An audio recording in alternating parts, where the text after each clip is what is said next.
You're listening to At the Core with Sarah Friend, in which I have conversations with women in leadership. As the president of a firm, I'm honored to be a leader and have this platform to connect with other women in leadership, to talk with them, hear their stories, and celebrate their unique journeys and impact. This episode, our guest is Sheila Murty, Executive Vice President of People and Culture at Tillamook County Creamery Association. Tillamook is a $1.2 billion farmer cooperative formed in 1909 with one of the fastest growing consumer food brands in the country. Born and raised in Malaysia, Sheila moved to Oregon as a college student and since then has made it her home. She holds a bachelor's degree from Oregon Health Sciences University and a master's in business administration from Portland State University. At Tillamook, Sheila leads the adoption of culture framework, driving Tillamook's vision for a values-based organization and managing all aspects of building a responsive and strategic HR function. Sheila, thank you so much for being a part of this. Always a pleasure, Sarah. Oh my gosh. Can you believe I love this idea? When we were talking about this podcast, you kept saying over and over again, embrace the unexpected. And I got to thinking about the first time I met you, which was when I was a benefit consultant for the Partners Group, and you had just joined the Tillamook team. Yeah. And you left me with this incredible first impression. And I just remember walking away from that meeting going, this is a woman who is so passionate about her job, and she is a change agent. And I remember that meeting. Oh, and who would have thought that years then later, we'd be sitting here having this conversation about women in leadership. And I just love all of the twists and turns that have even happened since you and I met. And I'm just excited for you to share your own story. So thanks for being a part of it. Happy to be here. All right. Well, we're not going to start with Tillamook, even though that is one of my very favorite brands. We have all fans. Yes, I am a big fan. It is rare that our freezer does not have a gallon of Tillamook mudslide in it. I would expect no less of these. Exactly. But let's go way back and let's talk about your childhood in Malaysia. So tell me what it was like as a kid and growing up in that country. Yeah, happy to. So I grew up in Malaysia. I'm Southeast Asian Indian. Malaysia was just a very multiracial country. A lot of influences of people who have migrated to Malaysia. So I didn't realize it then, but it was just a very diverse upbringing from every aspect of it. Religion, culture, food, all those kinds of things. My parents were really interested in creating opportunities for my brother and I to, flourish and grow. And so, but they were pretty conservative as parents. When I finished high school, my parents wanted to send me overseas to go study medicine in India. And, I rejected that idea very quickly. And so I thought they would drop the idea. But instead, they came back and they said, well, what about going to America? So here it starts, embrace the unexpected. And I was like, yes, sure. Because in my mind as a child, America just seemed a lot less conservative, so a lot more opportunities, a lot further from my parents, so I could be a little freer. Had you ever visited the United States? No. Okay. So had your parents ever visited? No, this is why I think they lost your mind. Yeah. Because they were very protective over us. And the next thing out of their mouth is, how about you go study in America? So, but this was also the era of no emails, right? No WhatsApp messages, no video calls, all the stuff. And so that sort of embarked the journey for me to come to the United States. And I came to the U.S. as a foreign student, international foreign student to go to school. Where did you end up? Well, where I end up is not as interesting as where I landed. Yes. Where I landed was in Missoula, Montana.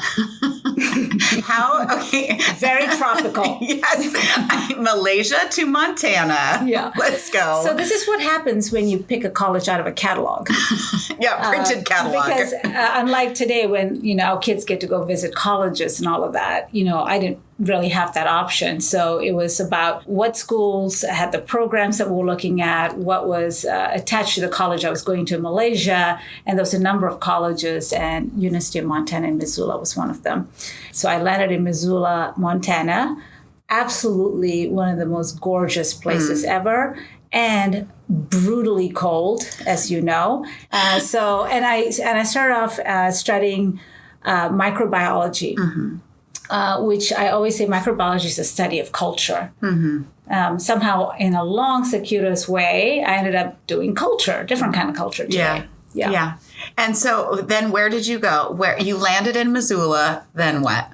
So I landed in Missoula. I found out that I wasn't built for that kind of cold weather. So I had very few people are. And I followed a friend of mine, a college friend, out to Oregon State University, where I fell in love with Oregon and realized that I could continue my program in Oregon where I would be less cold. There's a single theme here. And so I went back and packed up all my stuff again and moved out to Oregon and went to Oregon State, then eventually graduated from Oregon Health Sciences University, which is how I came to Portland. Yeah. As you think back on that 19-year-old version of Sheila, what do you think would be most surprising to that age Sheila about your life? Wow, that's such a good question. I didn't really think that I would not be in the medical field, because I started off as a microbiologist or a clinical scientist, right? I was always a STEM kid doing that. And I didn't realize that, I would have been surprised if someone told me someday you'd be leading people and culture and functions like that in an organization. Yeah. And so when I talk about embrace the unexpected, things happen in ways that that you don't always anticipate. And part of it that I've learned is just to sort of try to embrace the thing that you didn't plan on. Yeah. Because maybe it results in something wonderful and different and amazing that you couldn't have staged out for yourself. So the way I figured out that I wasn't meant to be a clinical scientist happened after I graduated. I got a job before I graduated in a hospital system here in Portland. And somewhere in between my first shift, I realized I had made a big mistake. Oh my gosh. This is not what I want to be doing every day. So I promptly trotted down to Portland State University the next day and enrolled in the MBA program. I love that story of that. So many people, I think, second guess that what you know to be true, right? You knew immediately after that first shift, you're like, okay, whoops, this was not what I expected. And so I don't know if this is the perfect thing, but I'm going to do something rather than get stuck doing what I know isn't right. Yes. And so that journey of embracing the unexpected, I think, is also lined with, I think, this willingness to expect imperfection in the next step. Oh, I love that. That is so true. I didn't think about it that way. Because if you wait for it to be exactly right, you'll never have... You might not make the move. No. When I decided to enroll in the MBA program, it was just an act of taking control of the path. Yeah. But I didn't really know what that path was. It became an opening for me to do so many other things. Yeah. So yes, you don't always have to know every sequential thing. And being a person that likes to sort of plan things out, that's my first go-to. And then realizing I have to leave some room. Well, tell me what happened next. How did you get from, you earned your MBA at Portland State, and then how did you end up in HR leading people? In the organization I was in that I had spent 5 years, healthcare organization, I couldn't see a path to get into that there. So but I had, already moved into a couple of other jobs in the sales side, which was great in healthcare, and really got my taste of what the business side would look like. So I was really interested in that. But I'd finished my MBA and I'm asked myself, okay, what next? And I just applied for a couple of jobs outside the organization. And one of the jobs I applied to was to be a manager over a team of 10 people leading an account that was supporting high-tech companies at the time.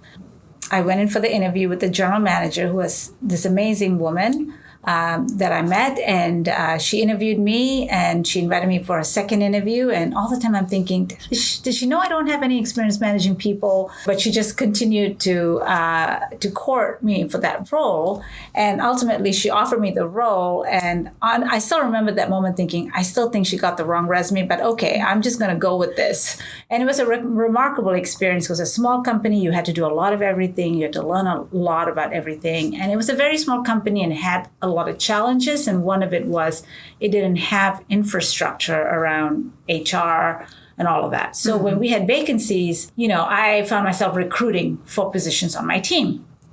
And pretty soon the other leaders of the other teams would say, hey, can you just do that for me? Because they liked the kind of people I was getting on my team, or they wanted me to do that. So I did.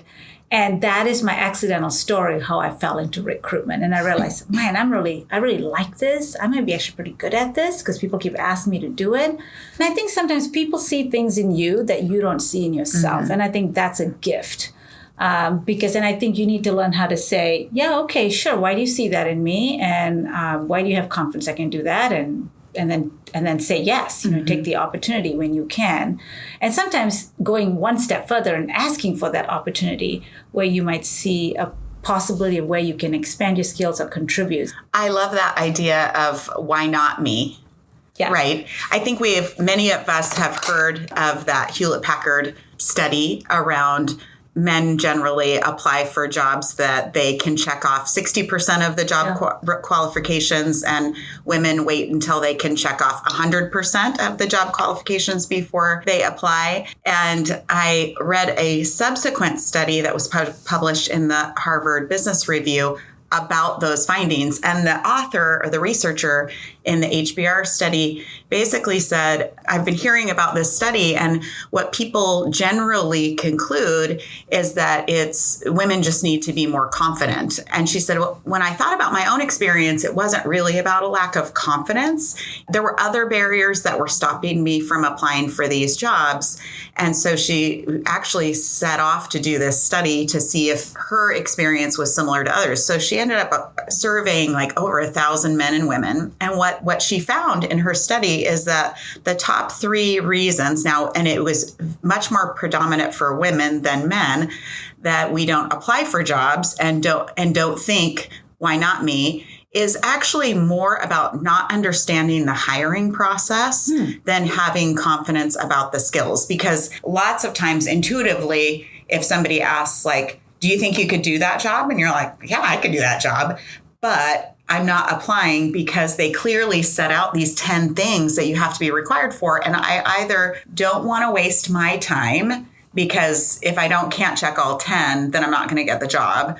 I don't want to waste the other person's time, or I don't want to risk failure. So it's this really interesting as HR leaders and people leaders and, company leaders, how can we, for the future Sheilas, make sure we're really clear about what is truly a requirement and what's just a nice to have? Because I think we get really overzealous on all the things, and then we end up narrowing the people who are willing to put themselves out there and can picture, well, I love your, why not me? Right? Yes. Because a lot of people think that, but at the same time are just so rules based. It's like, well, yes, I believe I can do it, but they don't believe I could do it because they've clearly listed all these things. Yes, good And point. listing all of those things are more of a barrier for women than they seem to be for men. Yeah. So yeah, I think that's very true.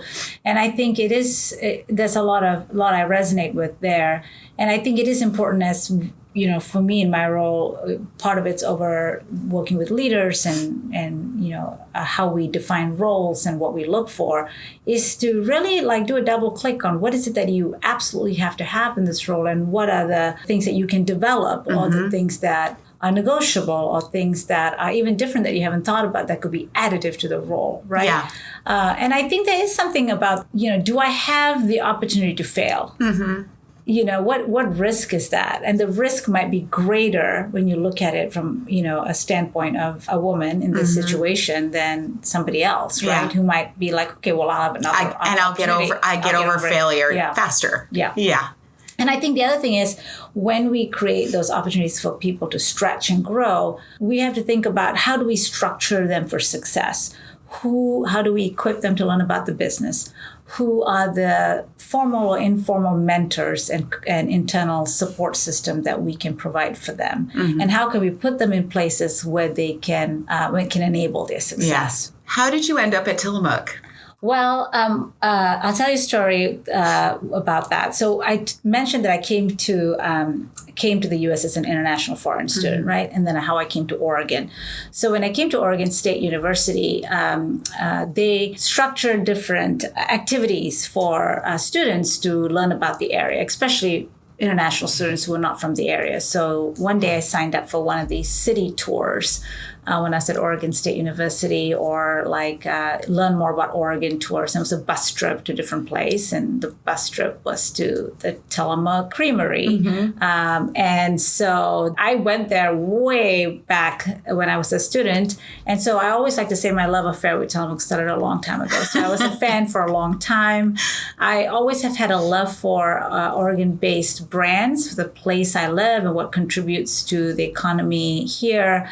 But, so I've been aware of Tillamook for a long time. But the opportunity that Tillamook presented to me was exciting because it was an opportunity, it was a newer role, and the role was to really help codify the values that made the organization as successful as it had become, and to really create a strategy for culture adoption as we were embarking on a national expansion. So as we get bigger and grow beyond our boundaries, how do we cultivate and protect and fuel this culture that had been built? Though that is a very differentiated opportunity that I really felt like I couldn't pass up. So that's how I came to Tillamook. I can't remember a time in my life when I did not have a block of Tillamook cheddar cheese in our family refrigerator. And so I actually didn't know that Tillamook wasn't national. People in my college years, people will be like, you have Tillamook cheese. I was like, who doesn't have Tillamook cheese? Like, you live in the twilight zone. I do. Exactly. And people are like, no, my Uncle Al shipped us cheese I was like, what? Yeah, I was that person too. So when funny story about the Uncle Al shipping cheese. When my parents came to visit from Malaysia for the first time in the U.S., we took them to Tillamook, and to the creamery. And my dad fell in love with the cheese. And from there on out, every time I went to visit Malaysia, I would say to him, what can I bring you? And he goes, bring me that cheese. So I was a long-time smuggler of Tillamook cheese, 2-pound chunk in my bag, checked in luggage, hope no one, confiscated it. What are some of the things that your team is most proud of accomplishing when you really have leaned into growing an already established amazing culture? We have a great brand. And for me, it's a lot about congruence.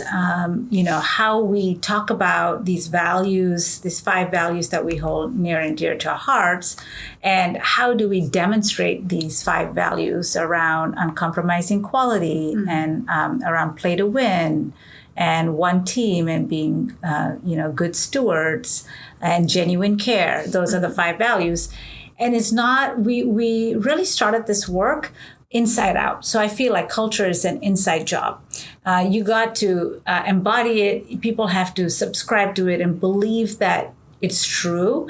And you have to demonstrate it over and over again in moments that matter. So we started that way. We gathered information certainly about what people felt were those values. But then after that, we really spent time activating those values inside the organization, both in communication and how we did work together and how we solved problems together and how we demonstrated our care for our employees and all of that. And then we said, let's put up the poster. When we say it on the outside, do our own employees say, oh yeah, that's true? Or do they say, who are they talking about? Yeah. So I think what I'm most proud of is all the employees that believed in that and every day show up and embody that, and all the leaders that commit to their own development and taking advantage of all the development opportunities to really be the best leaders, because we truly believe that leaders are the ones that really sustain culture. So, we have an organization that has about over 1,000 employees, and 2/3 of our employees are working in the manufacturing plant or our retail environment on the front lines.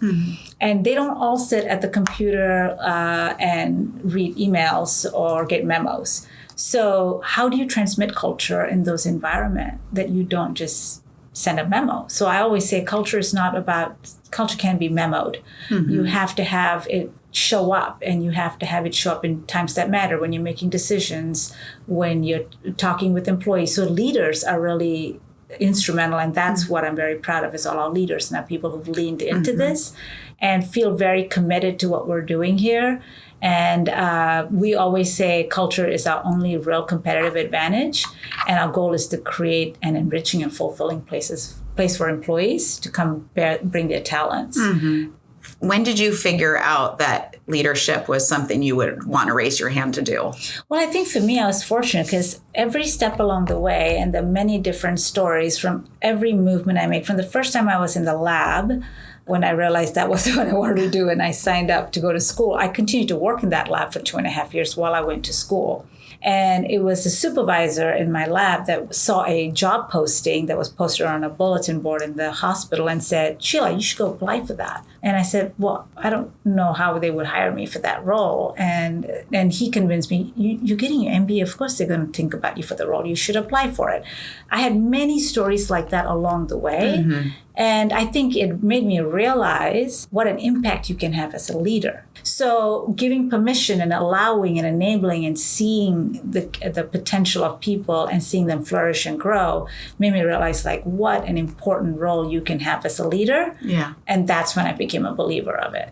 I love the reminder, right, to us as leaders to not assume that other people know that they should apply for that job. Right? Just being reminded, okay, so who were those encouraging voices to you? And now it's our opportunity to be those encouraging voices to others. And for people who might be listening to this podcast, just the importance of building a community of supporters, just one at a time, right? And saying, okay, let's say it was me, right? Who is in my corner? Who is on Team Sarah, right? And just really understanding, you might not know what your 10-year plan is, right? Because who knows what's going to happen in 10 years. But what direction do you really want to go? And then even if it feels uncomfortable, to say that out loud to us, a group of supporters who can then be your cheerleaders, be your advocates, be that voice in your head to say, you should do it. What's the worst thing that could happen? And why not you? Why not you? Yes, exactly. Yeah. And I don't think you have to be a formal leader to do that. There's so many informal leaders, people who have great influence in our organization, paying attention to, are you that person? Or who are those people? And using that as your own, personal thought partners and supporters, I think is really important. And you can play a role because a small moment can make a big impact. I remember I had a mentor, Tracy Murphy. I'm going to send you this podcast, Murph. But Tracy Murphy was this incredible mentor in my life, and she would take me to coffee once a week. We joked that we were going to write a book someday on customer service, the power of customer service. And we would find the funniest examples of the worst customer service that we had experienced, right? So every week I was looking for good, but mostly bad and funny examples of really terrible customer service. And then we would meet for coffee and just die laughing, right? But it instilled in me this funny vision that someday I was going to be an author, right? And it wasn't about writing the book. It was that she just had this way of going, why wouldn't you write a book? Yes. There's nothing stopping you. Why wouldn't you soon run this whole company, right? But I just feel so fortunate that I had somebody in my life who was willing to give that time in a very informal way. And then later on, I learned so many technical skills from her, because you also have to learn, to be proficient, right, in your whatever area, and finding people who are going to lean into your technical expertise too. So that mentor, she, I often talk about, she was like my greatest mentor. Yes. And that was between the age of 20 and 30, right? In those very critical first few years of your career, that gives you that boldness to say, why not me? What's the worst that can happen? They say no. Exactly. Yeah. Yeah. No, I think those moments are so important, and those are incredible gifts, you know, because I think it gives you an opportunity to dream, an opportunity to see something different, and then remove some barriers, you know, and people do that in different ways. You know, I had a similar boss when I worked at Legacy, Sonia. She's listening to this, and she, every time, you know, every 3 years when I sort of like in my mind get an itch, like, okay, I've done this long enough, I should do something else. I don't know. She was a mind reader, and she'd be like, hey, Sheila, what about you do this? And so I think you should do this. I really think you should take this on. And it just continued to grow my expanse of my knowledge and my skill set. But it was instrumental in grounding my knowledge in that space to move into more of an executive position where I'm running comp committees or talking about compensation strategy, and all of that came from that one assignment change, you know. And so there are people like that continuously help fuel you, and I think you're lucky to have one, but you can also be one. Yeah. Right? Absolutely. That's your point. You can be one for people. Yes. Yeah. Well, let's shift gears, because you're not only a mentor, but you're also a mom. Everybody has a different life experience. Yours happens to include 2 grown women and 1 still in the nest. So tell me what that was like for you, managing a career and motherhood, and how did you make it through all the busyness of being both? Honestly, it's a blur. Yeah. I mean, just to be candid, I was sitting on the other side with only one at home. I'm like, how did I do that? But I do know this. I remember very clearly, I felt like I identified with having a passion of my own, having work that was mine, and having an identity that was tied to what I'd studied or my own individual personality that's related to my capabilities as an individual, right? So that was always very important to me. And I'd studied hard for it, and I wanted to hold on to it. I didn't want to let it go. Selfishly for me, I didn't want to let it go. And I also wanted to have family, right? And so it was a decision I made that I did want to manage that and straddle both. And I think it's a straddle. Yeah. And I think at different times in my career, I've made decisions that prioritized different things. But I always knew what was true was I wanted my kids to be proud of me when they were adults. And the second thing I did was I didn't want them to ever say, well, mom wasn't there for important moments.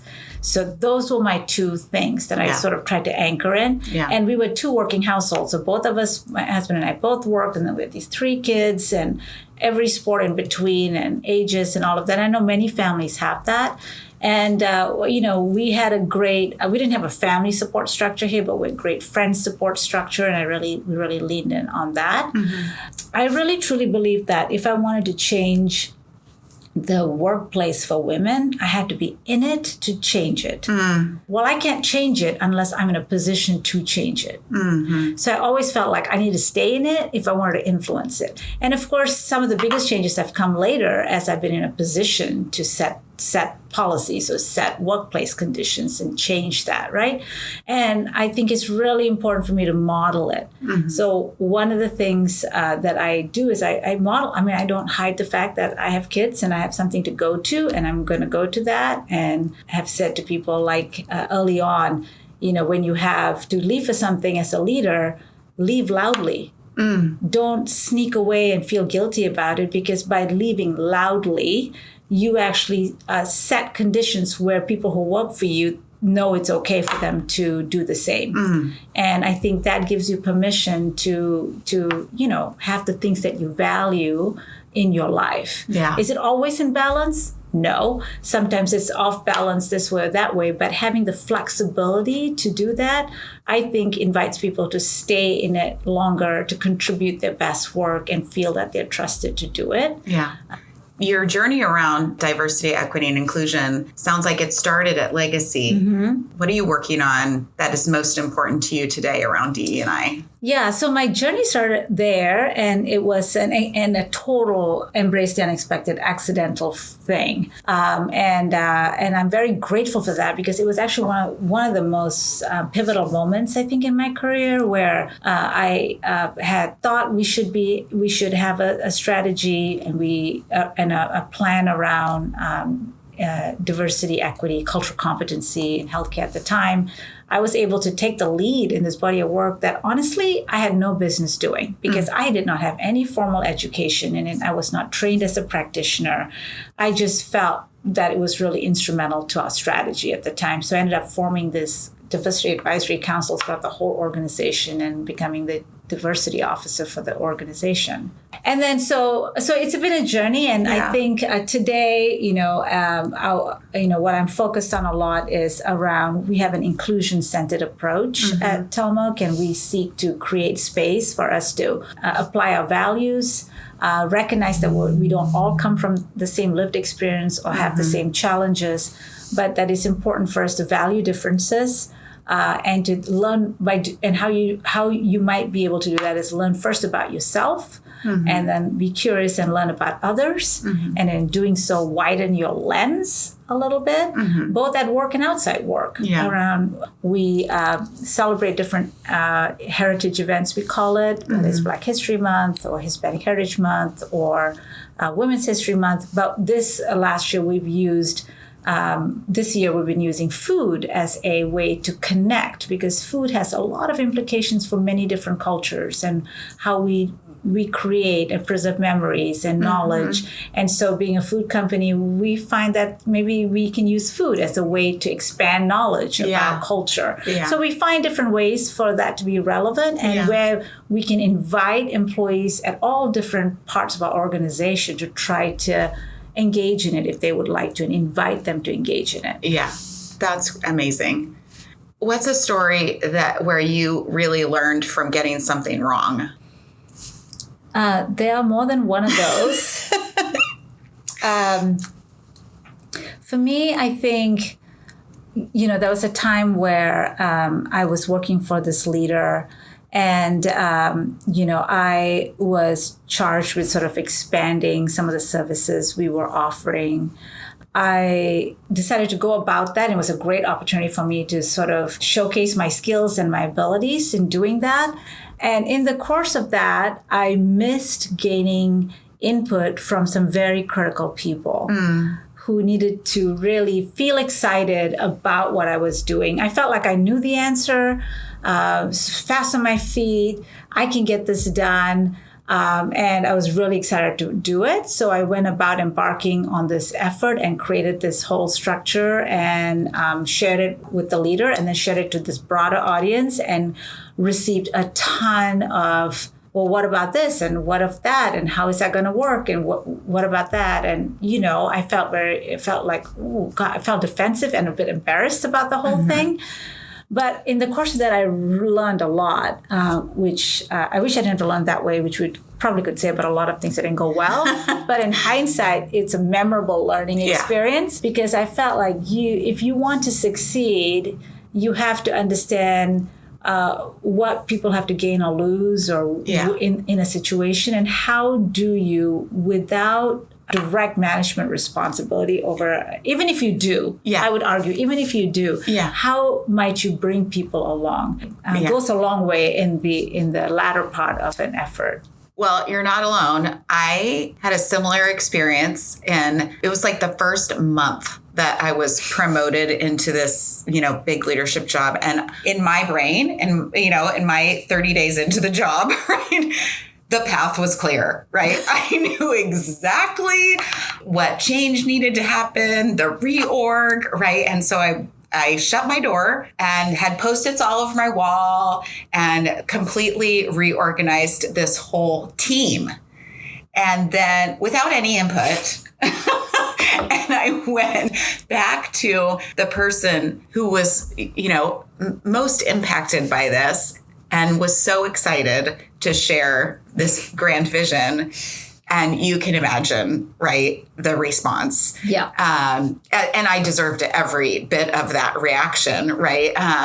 Again, in hindsight, right? I mean, I think it's just such a lesson in stubbing my toe as an early leader about the importance of listening, right? We just as a leadership team read this great book called Multipliers.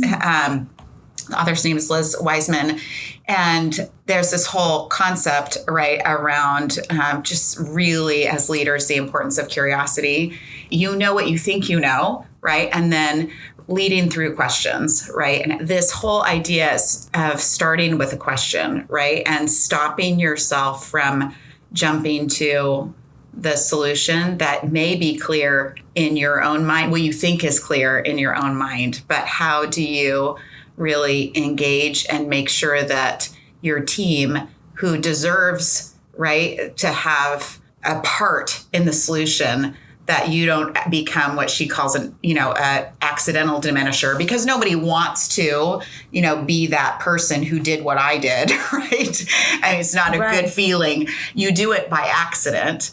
And then how do you then not put yourself in that position where you're diminishing your team and making everybody around you quiet, and you're the person that is, with all the ideas and with all the solutions and with, I mean, it's an area, I love the idea of questions. I think questions are so powerful, and it's an area that I want to continue to build my capabilities around asking questions, especially if you have positional power and you're in a management role, leadership role, and not everybody is comfortable questioning the person in charge. Right. No matter how well you have a relationship, it sometimes can be uncomfortable. So how is it that we can create space for that? So, I'll tell some of my team members, like, don't let me get to the edge of the cliff and jump off. If you see the cliff and I don't, please tell me there's a cliff there, or say something. Yeah, I love that. Something. Yes. Don't let me just keep going this wonderful journey and then I fall off the cliff.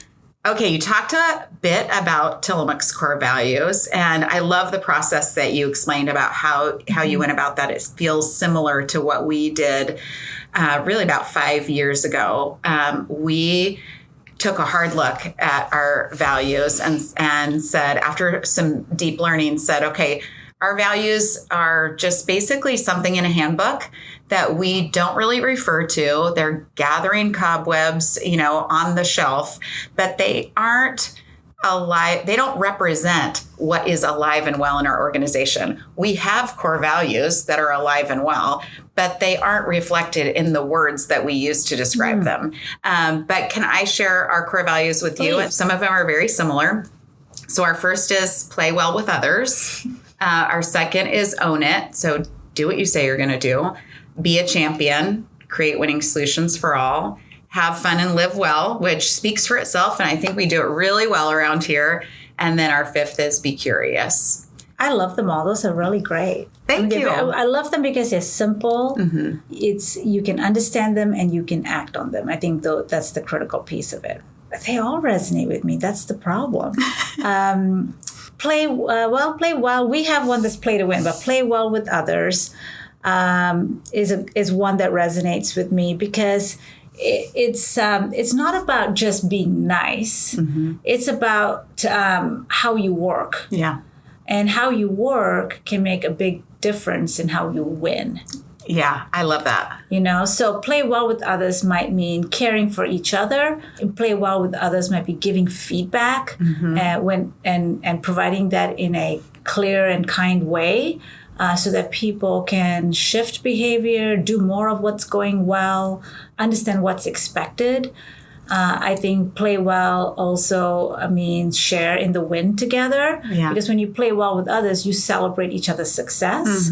So I think it can be code for so many things in there. But you can also take it one notch lower and say, how would you play well? Well, I love your interpretation, and you're right. It is something that is considered, right, during the hiring process. Is this a team member who will live this core value? Because it makes a difference who you work with and how you work. And I love the fact that you pointed out it's not about being nice for nice sake, right? There's this whole concept that we train our people leaders to around radical candor and the importance of clear as kind and not putting so much emphasis on your relationship that you won't push an issue forward that needs to be pushed, right? So it's caring equally about whatever problem you're trying to solve, whatever issue you're trying to solve, whether that's a business problem or, anything, and that you're committed to making progress on that and showing respect for your relationship at the same time. And if you ask people, and we have, and many studies have, do you want more feedback? Yeah. Most people say yes. Yeah. They just don't want you to crush them when you give them the feedback, which is where the play well is. You can give feedback that's clear, and clear is kind, right? Yes. Thank you. Thank you. That's awesome. This is always fun. Oh, Sheila, thank you for being a part of this. My pleasure. Anytime. Yeah. Okay. This episode of At the Core with Sarah Friend was brought to you by The Partners Group. Visit us at thepartnersgroup.com or find us on LinkedIn, Facebook, and Instagram. We'd love to hear your feedback. At the Core with Sarah Friend is produced by the Partners Group marketing team. Our content writer and editor is Carrie Conroy. Taylor Kapik handles audio engineering and graphics. Kyle Lusk is our podcast administrator, and Alyssa Mueller is in charge of project management and guest outreach. Courtney Atami oversees our podcast production. Find all of our episodes at thepartnersgroup.com, as well as on Spotify, Apple Podcasts, or wherever you listen to your podcasts. Advisory services offered through TPG Financial Advisors, LLC, an SEC registered investment advisor and wholly owned subsidiary of the Partners Group, LLC.